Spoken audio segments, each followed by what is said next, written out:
Welcome to our channel on psychology. Today, we're diving into the fascinating world of the self. Let's get started. Self. Influence. Self and personality are intimately related.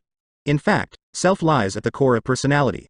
A relatively stable pattern of behavior represents the personality of that person. Parents, friends, teachers, and other significant persons play a vital role in shaping a child's ideas about self. Did you know that according to a study by the American Psychological Association, the influence of friends becomes more important as children grow older? Identities. Personal identity refers to those attributes of a person that make him different from others.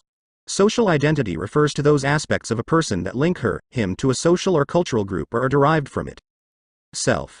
The self refers to the totality of an individual's conscious experiences, ideas, thoughts and feelings with regard to herself or himself.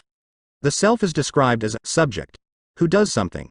The self is also described as an object which gets affected. This dual status of self should always be kept in mind. Self-concept. The way we perceive ourselves and the ideas we hold about our competencies and attributes is also called self-concept. Self-esteem. As persons, we always make some judgment about our own value or worth. This value judgment of a person about himself is called self-esteem.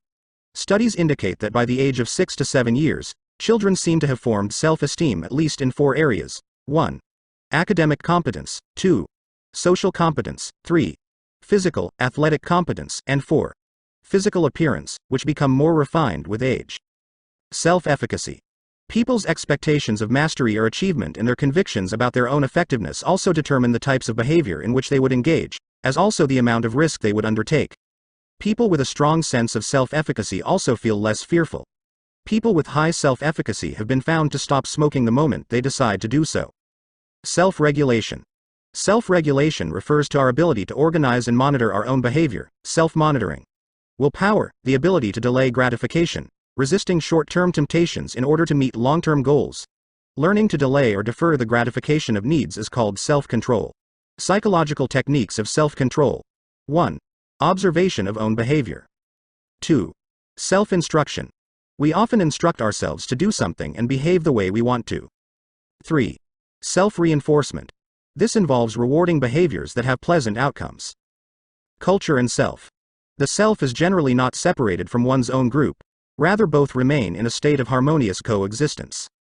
Western cultures are characterized as individualistic.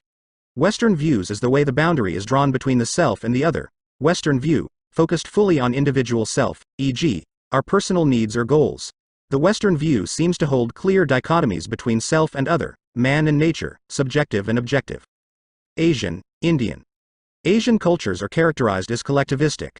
Our self at one moment of time expands to fuse with the cosmos or include the others. Indian view. The Indian view does not make such clear dichotomies. Asian cultures are characterized as collectivistic. That's all for today's episode. Stay tuned for our next episode where we will delve deeper into the world of psychology. Until then, keep learning and stay curious.